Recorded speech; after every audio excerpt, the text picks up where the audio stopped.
So this is just part one of this episode, by the way. This is episode 91 of Let Us Interrupt You. Friday, October 28th, 2022 is the day and the month.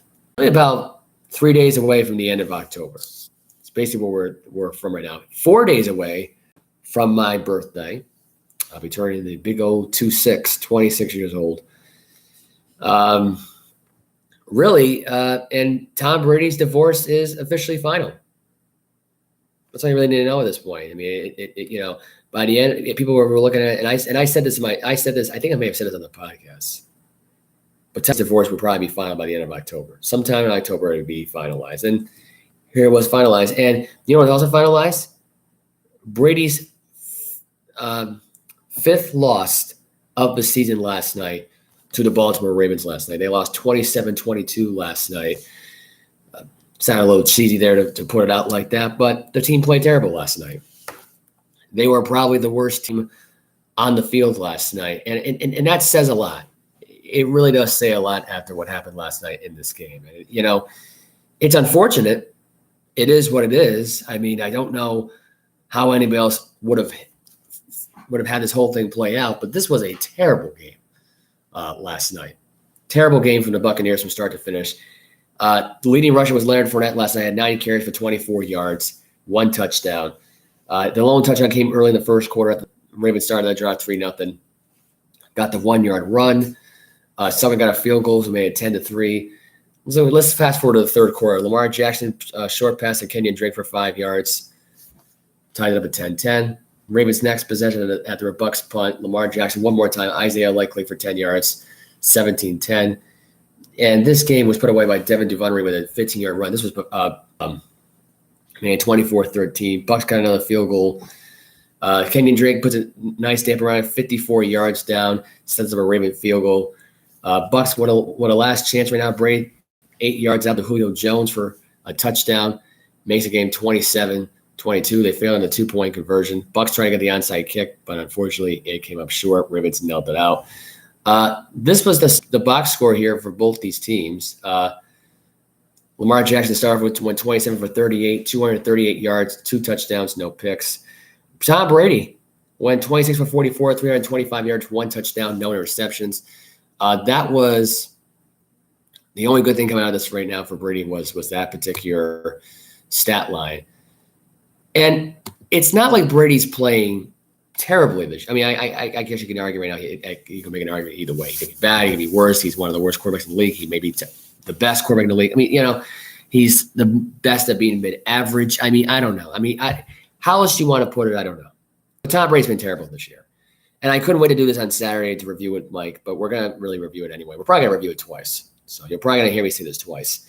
Brady was not good in this game. There were some big plays that he was able to connect on, like the 51-yard pass to Mike Evans.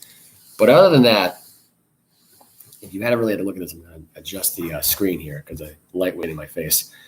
But if you really had to think about this from this perspective and think about how Tom Brady played last night, those yards in the end were all garbage yards. Those last, I think at that point, he was at 224. The next 101 yards passing was all garbage yards. Shaquille Barrett at one point got injured in the game, by the way, FYI. That Ravens offense exhausted that Tampa Bay Buccaneer defense. And it got to the point where Shaquille Barrett should have been subbed out in the game, which led to his torn Achilles, which, by the way, he's out now for the next 7 to 9 months. Mark Andrews had a shoulder strain last night. I don't remember. There was another injury. I don't remember who else was injured in the game. I don't know if it was – I think it was Bateman who was also injuring. Now, he was dealing with the ankle that he missed the previous 2 games with, and he may have re-injured it again. So that's that. But, yeah, this game last night was terrible. I did pick Baltimore to win the game, which I was right about. I was kind of hope I was wrong. But, unfortunately, it is what it is. Tampa Bay's now 3-5. They have now lost 3 straight games. They have now lost 4 of their last 5, which makes them now 3-5. And technically right now, they're not leading the division at all. They're in second place. However, if, let's just say hypothetically, let's just put it out there, by hypothetically speaking, let's put this in perspective. If the Buccaneers right now would have lost, let's say the game is the Atlanta Falcons right now, they'd be 2-6 right now and last place right now in the NFC South. That's where they'll be at right now at this point. And this Sunday, if the Carolina Panthers win, let's just say hypothetically, the Panthers take over first place. Think about that for a minute. And I've already said this before. I'm going to say it again. I've been saying this even before this 3-game losing streak. That I was not a convinced person about Tampa Bay's team at all. I wasn't convinced by that record. I wasn't convinced by how they were playing. They're one of the worst offenses in the league. They're dead last in the rush. I want to say, what are they now? Like they were like, at one point they were 20th in passing, 22nd in passing. Now they're like in the top 10, maybe top 15. But it was not a good night last night. It was an awful start. It was an awful game from start to finish. I mean, when you know that your leading rusher only has 24 yards on the ground, it's pretty bad. I mean, this dates all the way back to the 2000 San Diego Chargers. It dates back to the 90 Indianapolis Colts, the 46 Lions, the 46 Miami Seahawks they were called at one point. I mean, and they average, I think, on the same average of like 1.5 yards per carry, I think it was at that point. Some were averaging about 3.4 or 2.5. I don't have all the stats in front of me. But Tampa Bay is historically bad when it comes to running ball. They're one of the worst running offenses in the league. They've only got so far in the first 8 games 495 yards rushing on the ground. It's not good. It's not good to be a Tampa Bay Buccaneer fan right now at this point. And I'm only a fan of it because Brady's around and they've helped me win a Super Bowl bet before. So that's why I'm a Tampa Bay Buccaneer fan. Now, this is like one of these emergency podcasts. I couldn't wait to talk about this till Saturday because I had to get this off my chest. Brian Leftwich is not a good offensive coordinator. He's a fraud. And I thought about the play calling for the first 8 games. I said to myself, man, he really is missing something. Oh yeah, he's missing Bruce Arians. I thought Brian Leftwich would overcome the intolerable Todd Bowles, because I think Todd Bowles is just as bad, is just to blame for Brian Leftwich. Now, Brian Leftwich is calling the offensive plays. Don't get me wrong, but he has the right to veto a call or something like that. Like I've never heard of it. This is why the coaches don't get fired so easily, because they don't veto anything. They don't have to Bill Parcells' personality to make it his team. Belichick's the same way with Parcells. Same exact attitude. There's not a coach right now in the NFL that has that attitude today. They don't try. They just go, whatever, go for it. Whatever floats your boat. They don't care. They just know they're getting paid for it. They know this team's going to suck. They know it's going to be a complete failure, and they don't even try to save their job. It's never the coordinator that gets fired first. It's always the coach. Have you noticed that? In NFL, in these cases, when it comes to football, it's always the head coach. It's never the coordinators. The coordinators are the next ones to go, but that could come either a week after the coach gets fired or a year after the coach gets fired. And that's the story here with the Tampa Bay Buccaneers this season. Now, I think Bowles and Leftwich, they're all going to be gone after this season. I don't see how they keep their jobs. I don't even think Leftwich is even going to be a good candidate to be a next head coach. I mean, Bidney might have a better shot right now at this point. And he's in war right now with Patrick Mahomes half the time. And right now, he lost his play calling abilities. So you could argue right now that Brady could probably benefit from having Eric Bieniemy as either a head coach or an offensive coordinator if he's living up to the standard for Tom Brady, if Brady wants to play another year and play with Bieniemy. But we all know that's not realistic. We all know that is not realistic at this point. It's not a realistic thing that could happen. Because Brady's going to retire. He's going to go out, dying of breath with playing consistently with one of the worst offensive lines in the league. I would say it's probably close to New England's offensive line is better than Tampa Bay's, but Tampa Bay's got one of the worst offensive lines in the league. That's it, period. It's not Tristan Wirfs' fault. It's not, because I think he's one of the better ones on the team. And it's not really Shaq Mason's fault. It's that blind side. And it's the center too. I mean, you think about the 3 offensive line on the left-hand side and the other 2 are just like meh. That right line is better than the left line. That's it, period. There's no other way of looking at it. And I look at this right now from a Tampa Bay Buccaneers standpoint that this is not their year. They're not going to be a playoff team this year.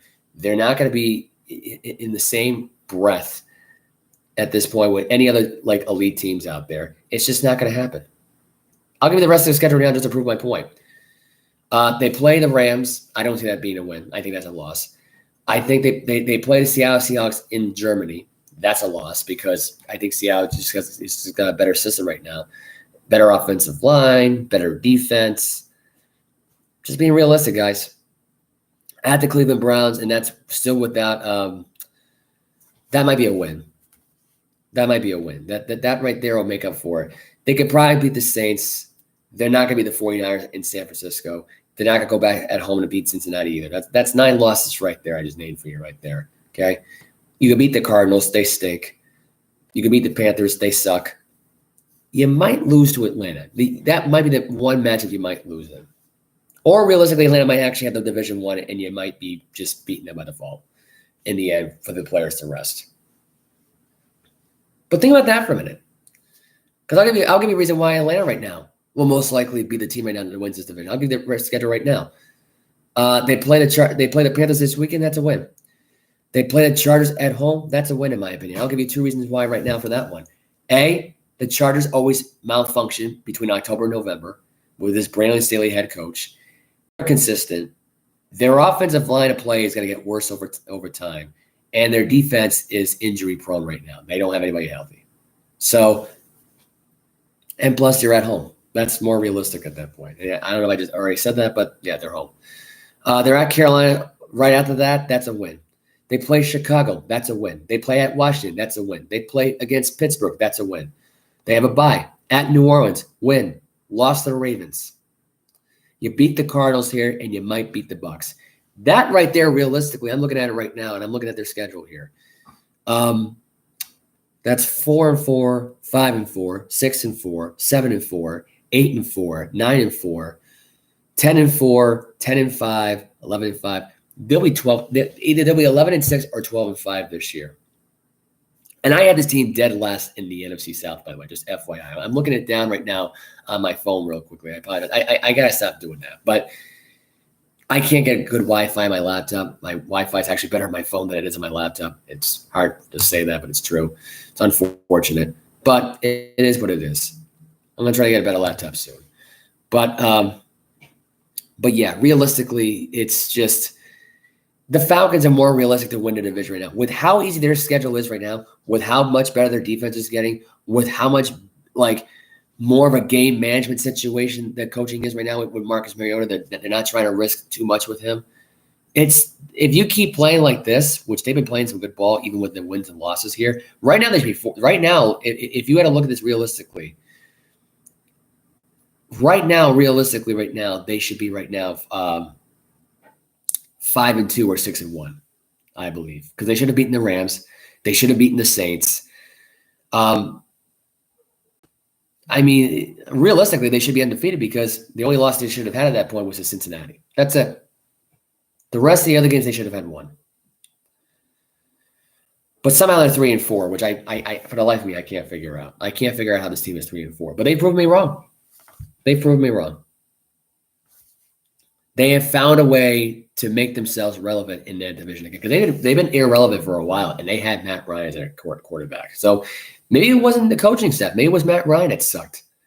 Speaking of Matt Ryan got pulled, by the way, for Sam Hellinger, which I don't know if I mentioned on the show already, but that kind of sucked. That kind of blows, if you ask me. And I kind of might set up the Colts collapsing the rest of the year. And maybe Frank Reich might be out of a job. You know, kind of think about it, the more I think about it right now, if the Colts miss the playoffs this year and they just keep dropping games and losing every game going forward, because I don't think Sam Hellinger is ready. I really don't think he is. But if they keep dropping games like this, because by the way, this is also an Irsay idea. I think Jim Irsay and Jim Irsay will step down because he's an idiot for allowing that to happen. And not only will Irsay step down, but Frank Reich will be fired. There's my prediction. That's it in a nutshell. But yeah, but Tampa Bay Buccaneers absolutely sucked. There's no other way of looking at it. And I look at it from this perspective here. I think the Buccaneers against that San Francisco defense in the next several weeks here, it ain't going to work out well for them. They're not playing it, by the way, till December 11th. So they got about, 30 days to worry about that? 35, 40 days to worry about that game. So trying to get through at least the Ram game if you can. By the way, they're saying right now, there's been a lot of reports saying right now that game could be changed. Time changed. Could be possible because of how bad the Buccaneers really are. So, watch out for that. I don't think it's going to get changed in weeks. So I doubt that they'll get that game changed. That 425 spot is actually pretty valuable to have at this point. To change that to a 1 o'clock game, it's like demoting the game. They can't do that to Tom Brady. They should, but they're not going to be able to. Honestly, at this point, if they put it on primetime TV, probably would be one of the worst primetime games of the year, honestly. If you had to look at it from a statistical standpoint with Brady, And another thing I got to talk about, too, they finalized their divorce today. This is one take I got to have about the divorce. It's probably for the best. I mean, it was never going to work out. Giselle, I don't think really wanted to go back with Brady after this. I think the fact of the matter is that she was at a breaking point. She couldn't stop herself from making really a choice that she's probably going to regret. And when Tom Brady tries talking her out of it, and I think realistically, I think he really wanted this relationship to work out. I don't think he really wanted to be divorced. But at the same time, with her leaving, that just sucked the love for her right out of him. It did. For her to go to Brazil and do what she did, and I've said this 1,000 times on this, but my point is that you don't ever leave here. You don't ever leave that relationship without telling anybody, because that leads to one of two things. Either you're cheating on somebody in a different side of the world, different side of the country, different state, or whatever. To not leave a note and do all that, that's pure selfishness. And I think Brady saw that and said, you know what? You betrayed me. You left me. So why should I take you back? That's what it felt like. And I think this divorce has been coming. I think this divorce has been officially finalized at this point. The fact of the matter is they had a divorce attorneys. I think they've already had these attorneys. I think this divorce was already coming. I wouldn't even be surprised if Brady asked for the divorce by May or June, which is probably why they didn't go to the Costa Rica trip right away. Think about it. They always go to that every year right around that time. So don't tell me it was OTAs and all this other crap, because he never goes to those anymore. So that's just not the case. But I wouldn't be surprised if Tom Brady just decided, you know what? That's it. That's all. They probably had divorce attorneys this entire time. I wouldn't be shocked if they had divorce attorneys. I would not be shocked if they already had divorce attorneys. And the only reason this stuff was coming out, pretty much this month is because it's a juicier story. It's like watching Keeping Up with the Kardashians, where they pre-tape their shows like 6 or 7 months ahead of time, and you're watching it for the first time because that already happened 6 or 7 months ago. It's like watching a soap opera too on Days of Our Lives, the exact same thing. So this story is not that surprising that this divorce was finalized. I wouldn't be surprised at all right now if Giselle went out with somebody next week, or try to go out there, one of the broadcasters. Hell, I wouldn't be surprised if she tried to go out to Greg Olsen, because Greg Olsen's gonna be out of a job once Brady gets in that broadcast, if he's even the same after this. But I think Tom Brady will find somebody. I don't think he'll be depressed. I think he's depressed right now for playing for the Tampa Bay Buccaneer offense more than he's really depressed about being divorced. I got to be honest. Anyway. Let's see. We have World Series on later on tonight. It is the Philadelphia Phillies taking on the Houston Astros. My prediction for this World Series is I think the Philadelphia Phillies will win this series in 7 games. I had 6 games originally in my head, and I think I may have said it on the show a few times. But I think this time around it'll be a 7-game series. I think this will be going into 7 games, and I think Philadelphia is gonna win it. And I think Bryce, and I truly think that I think it will be Bryce Harper that will be World Series MVP. It's gonna happen. The NL East has almost killed the AL West almost every time now in the World Series. Think about that. The Nationals, the Braves. Now it's the Philadelphia Phillies. That'll be 3 straight World Series losses to National League East opponents for the Astros. I'm just saying. Something is wrong with that picture. Maybe the time zones are different. I mean, although I don't know what is Houston an hour behind the East Coast? I don't even know. I may have to look that up later on. But yeah, that is that's the news on that front there. The only reason I believe the Philadelphia Phillies have a shot here of winning this is because they've been the underdog story this entire time. The Houston Astros at this point have got an aging veteran pitcher who really should be retired because I think he's accomplished enough as it is. And I think the reality of it is right now, the fact that he's doing it at the level he's at right now at near the age of 40, Verlander is the man on that Houston Astros team. If it wasn't for his pitching, I don't think the Astros would be really that good this year. I got to be honest. And despite the fact that his ERA this year is 6.30 this year, which, by the way, he's taking on Aaron Nola tonight, I think it's going to be an interesting pitching series between Nola and Verlander. I actually wanted this series. People wanted to see Wheeler versus Verlander. What's the difference? Either way, their ERAs are, if you combine right now, are nowhere close to what Verlander is right now in the ERA this postseason alone, which is 6.3, which isn't great. But he managed to get the win, not because of him, but because of his offense he's surrounded by. And let's be honest right now at this point. If you had to take the Houston Astros team that we saw for the last 3 years and face them with the 2006 Detroit Tigers, you know what would happen? They would destroy the Detroit Tigers in 4 games. All 3 of those teams, including this one that's in the World Series tonight. Think of it that way. That is realistic. That is realistic, a realistic thing that could happen going forward. So we'll see what happens now going forward. I mean, it's interesting, this World Series. It really is interesting. The Bruins last night got the win over the Red Wings 5-1 last night. They're now 7-1. Best start in franchise history. So good for the Bruins. Good overall on their part. Let's see. We got more news to talk about right now. This is according to Bleacher Report. Patriots quarterback Mac Jones dealing with numbness in the toes due to the high ankle sprain, but he will be starting this weekend against the Jets. So we will have plenty of Mac Jones, and I will give you my prediction on whether or not the Patriots will win or lose this game.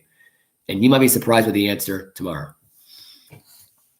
Vince Dooley, the Georgia Bulldog legend who led the team to 6 SEC champ titles throughout his career, and also was I believe he was a team president too, I'm not mistaken, passed away at the age of 90. Legendary head coach, also / team president. I think he was a team president towards the end. I think he came back. He passed away at the age of 90 today, so condolences goes out to the friends and family and colleagues to Vince Dooley. May he rest in peace. Barack Obama wants to buy the Phoenix Suns, and Charles Barkley and Monty Williams like the idea. I think Barack Obama's got a great shot at this. I don't see why not. Former president, the guy loves basketball. He's got a great mindset of the game. I like the idea of Barack Obama buying a basketball team. I wasn't an Obama person, believe it or not. In the end, I may have not agreed with his politics in the end and how he handled his second term as president. But you want to know something? The guy's a sports guy. That's the guy I respect about the guy. If he wasn't a sports guy, he was boring. I'd hate the guy. But you want to know something? The guy's got a good basketball mind. He'd be a great president. And honestly, if I think Barack Obama were to be a basketball president, I think he would win 2 or 3 titles for the Suns as a president. The president of the United States becomes the president of a basketball team. It'd be a hell of a story. I think if he ever had a book someday, if it ever comes happening right now, if he ever becomes this president of a team, I think he'd be writing a book about it. I would encourage it. I encourage Barack Obama to write a book about this if he ever gets that gig. Seriously. There's some rumors going around Rafael Devers. Contract talks ongoing, gap remains to be large. The only problem is they're $100 million apart. I guess Rafael Devers wants a 10-year, $300 million deal. The Red Sox are stuck on about $100 million below that. If they don't get a deal done by, let's put it this way, by, I would say December 1st, December 2nd, Devers will be a free agent. He'll go somewhere else. And I just think realistically that, the only person I think the Red Sox will ever retain here is Devers. But if they can't even do that, they're not getting back Bogarts or Devers both. They're not going to get either one of them. That's what's so sad about this whole thing. Cincinnati Bengal wide receiver Jamar Chase out with a hip injury, been put on IR. He'll miss the next 4 to 6 weeks with the hip injury, but they have the easiest schedule in the NFL, and Joe Burrow can handle himself pretty well without him. So I think the Bengals will be just fine. Bryce Harper was almost traded to the Houston Astros back in 2018. This was an article revealed by Bleacher Report by Paul Kassim, who revealed the package that was involved in this whole thing, which I kind of thought was interesting here of who was involved in the package, but I have it right here. The details of the trade have not been publicly revealed, but here's what it looked like. Well, I had the chart of it right here. That sucks. Oh, here we go. Ultimately, the Astros failed to land Harper because the Nationals owner Ted Lerner would not agree to the trade per Rome.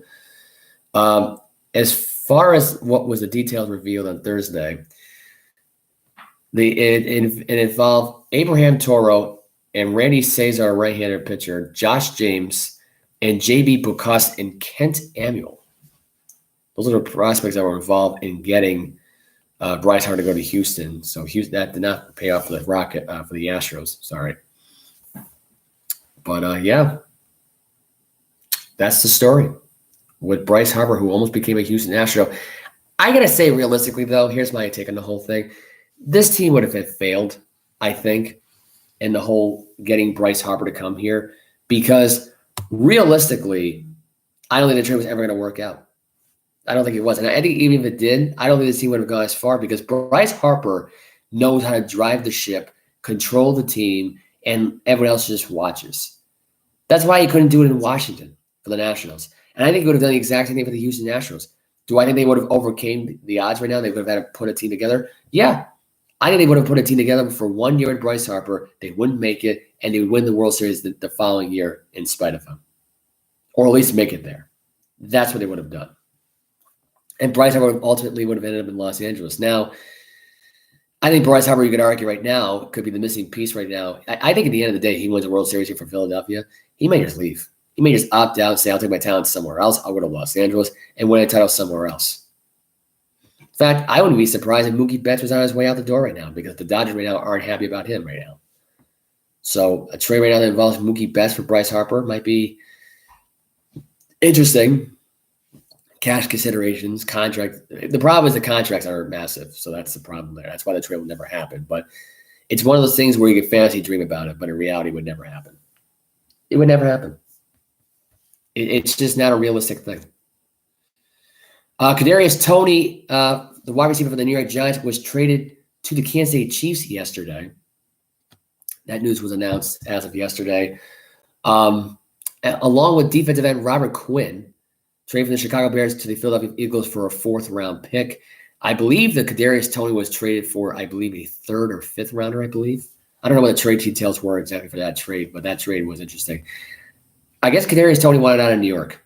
I'm not surprised because I was hearing this rumor now for months. And Kadarius Toney, I guess supposedly faked an injury, which I don't know if you saw this, but faked an injury. But in reality, I got to be honest. The guy wanted out of New York. I think he had no spot on the team at all whatsoever. Even if they did, I mean, he would have never done much anyway because they don't trust Daniel Jones, the Giants organization. They just don't. They'll be lucky this year to make a playoff appearance with Daniel Jones right now. But right now, so far, they're 6-1. If they make the playoffs with Daniel Jones, great. Are they going to win a playoff game? I don't think they will. But you never know. But at the same time, they could win in spite of him. I've said this before. But if it's just Daniel Jones and relying on him now it's going to even be hard for the guy now because you just gave away one of his healthy wide receivers who may still be injured. Possibly. I doubt it, but, that's what's interesting about this whole thing. The Buffalo Bills have released the renderings of their new stadium, the Dome. It looks tremendous on paper. In reality, it's almost like an exact replica of what SoFi Stadium would look like if it was had a dome like that where you could see right through it, which is basically almost like the Mercedes-Benz Superdome, basically. Except the difference is Buffalo's doper than New Orleans, I think. If you had to go by the scenery of it right now, I mean, being right – because think about it, I think they're right near Niagara Falls, if I'm not mistaken. So they're not too far away from Niagara Falls. They could actually have a stadium that has Niagara Falls right at the end of it. They could have Niagara Falls right next to it. In fact, I think that's where this new stadium is pretty much going at this point. I mean, they're going to tear down the old one. I don't know if they're going to put a dome right there or going to put it right near Niagara Falls. I don't know. Not sure realistically. Uh, there's some other reports right now that came out right now. T.J. Watt returned to practice today, despite the fact that he's got some knee problems now and the torn pec still. Torn pec is not healed up. Let's see. Titans released the renderings of their new stadium as well. It's almost as like SoFi Stadium. I think the Buffalo Bills Stadium is similar to the new Mercedes-Benz Superdome in New Orleans. And I think this one's similar to like either the Dallas Cowboys or SoFi Stadium for Los Angeles for both the Chargers and the Rams. I think it's almost similar at that point. Frank Clark, by the way, defensive end, got suspended by the NFL for 2 games for a personal conduct policy that was broken. So that's not good news. I also want to get into the Deshaun Watson story. I might actually say that story for Saturday. I may actually say that for Saturday.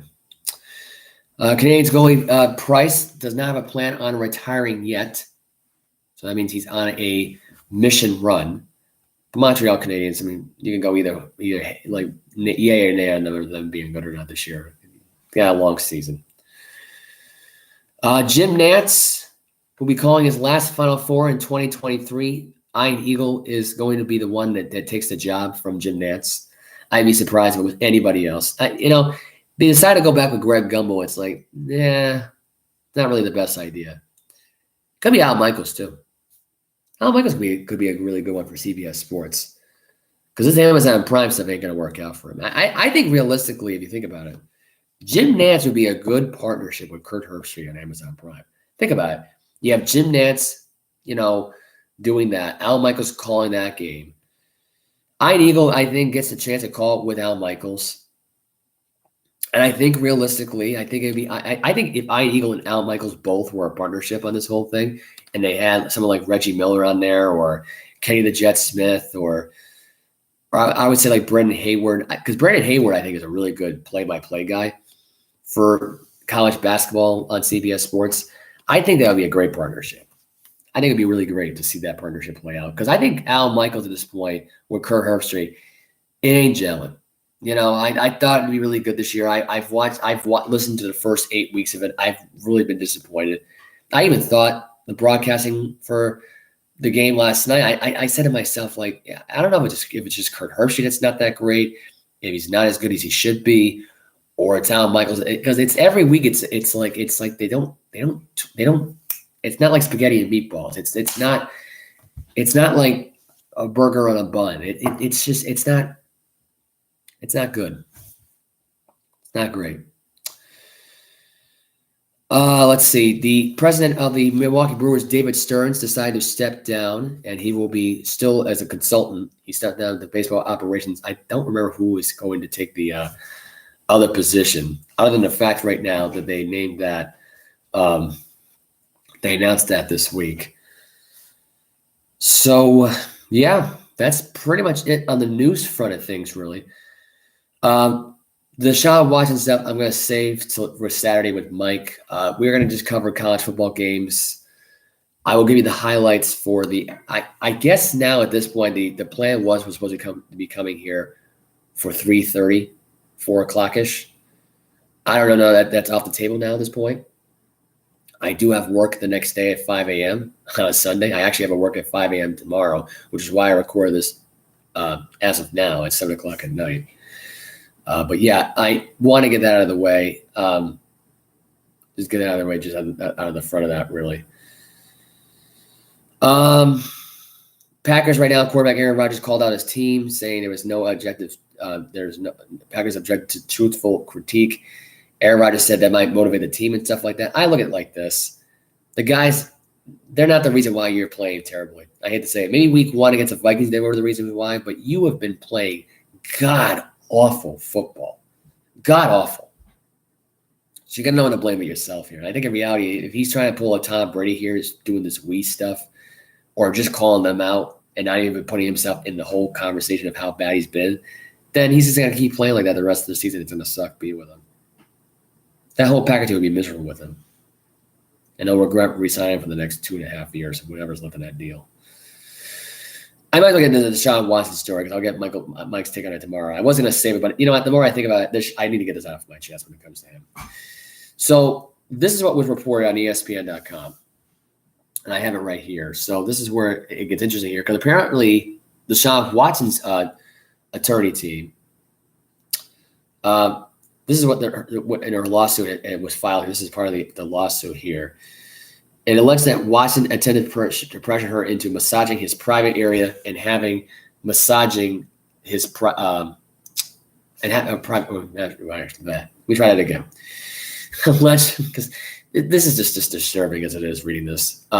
He massaged his private area and having sex, and ultimately was able to pressure her into oral sex during a December 2018 massage at the Houstonian hotel. She alleged that Watson paid her $300 for her services, even though she only charged $115. But according to the court filings, this is where it gets interesting here. The woman had alleged, considered, and ultimately rejected by Houston police, who interviewed her as early as April 2021. During a statement a woman made in November 2021 to a paralegal at the law firm of Rusty Hardin, Watson's Houston-based attorney, the woman said, "I wasn't scared. I wasn't intimidated. I didn't do anything I didn't want to do. I didn't do anything to where I didn't feel like it was safe," close quote. This is what might take the whole thing of it is. That girl's a freak. Period. That girl's a freak. There's no other way of doing this. I think she was, honestly, this is my opinion. This woman was looking for more than massaging Deshaun Watson. When she probably heard the name Deshaun Watson, all of a sudden, because this is why because really she's suing the attorneys for Deshaun Watson at this point, because they sound with the other girls already. This girl basically admitted that she consented to this whole thing. She consented to the sex. She wanted to massage his private area. She got a little turned on by it. And then she heard about the money that he's making, and she goes, "Wait a minute, I changed my story now to me being assaulted here." This is the other women right now are off the hook here because they were violated. This is probably why all this shit happened in the first place. I wouldn't even be surprised if she was the first one involved. Think about it. This is a fangirl probably who took the massaging job and figured, this is my chance to make an impression of myself and to outdo the other girls who massage these players. But not only did she just massage the guy, they had oral sex. Consensual oral sex. So what you're telling me is right now here is that all these other women right now didn't consent to this, but this one did. And now all of a sudden she's coming out forward randomly when his suspension's almost over at this point. For what?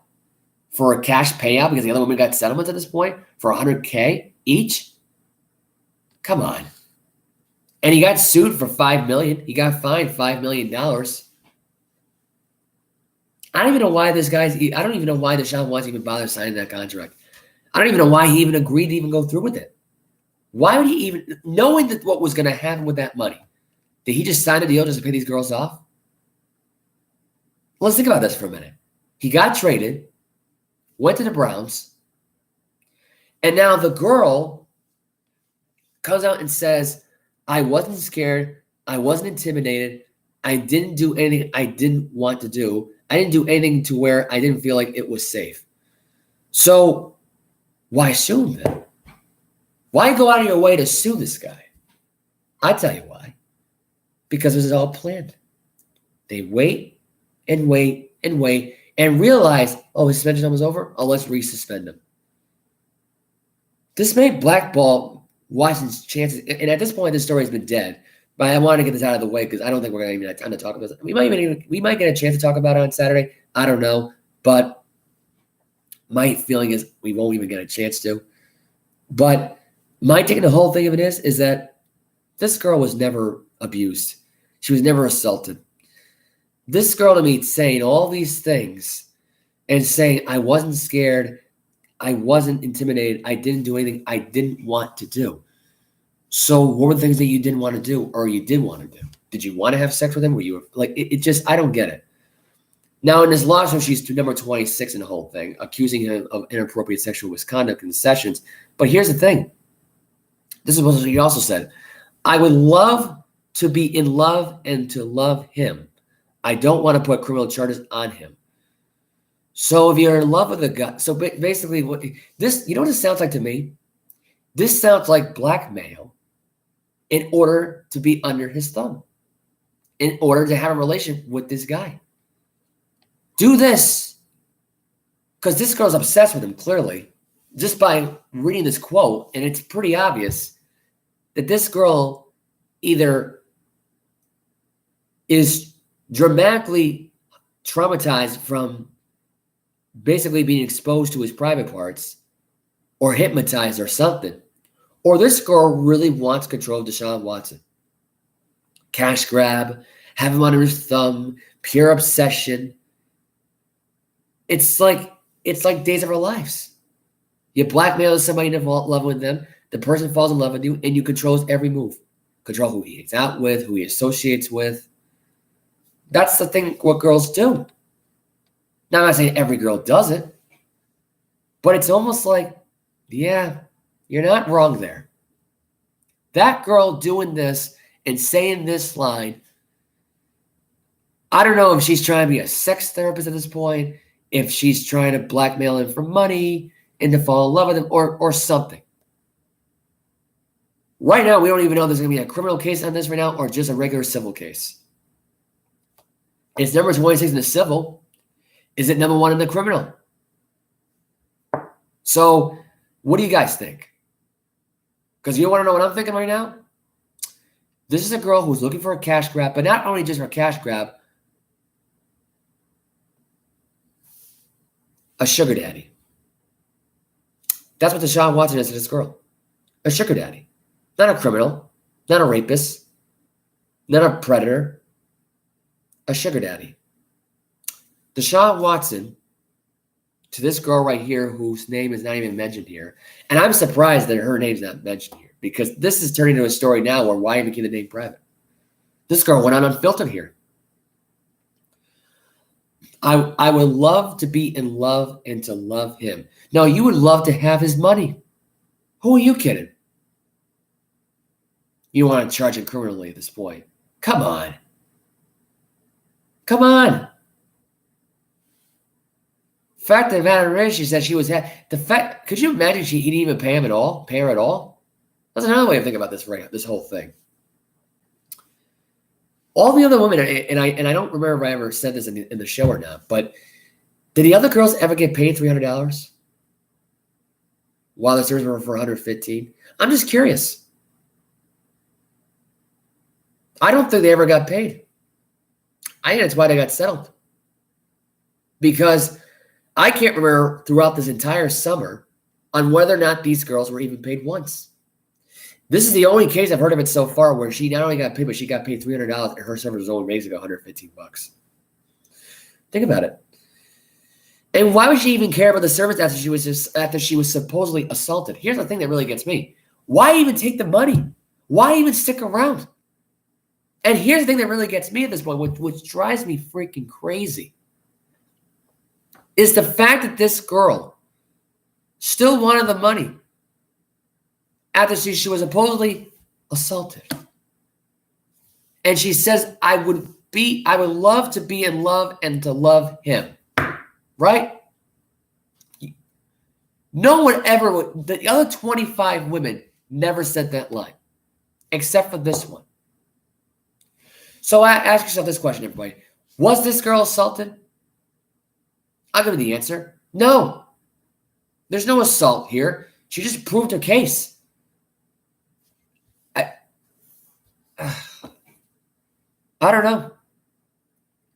The woman told a paralegal in the Harding firm, according to the court filing, this is what he was told here.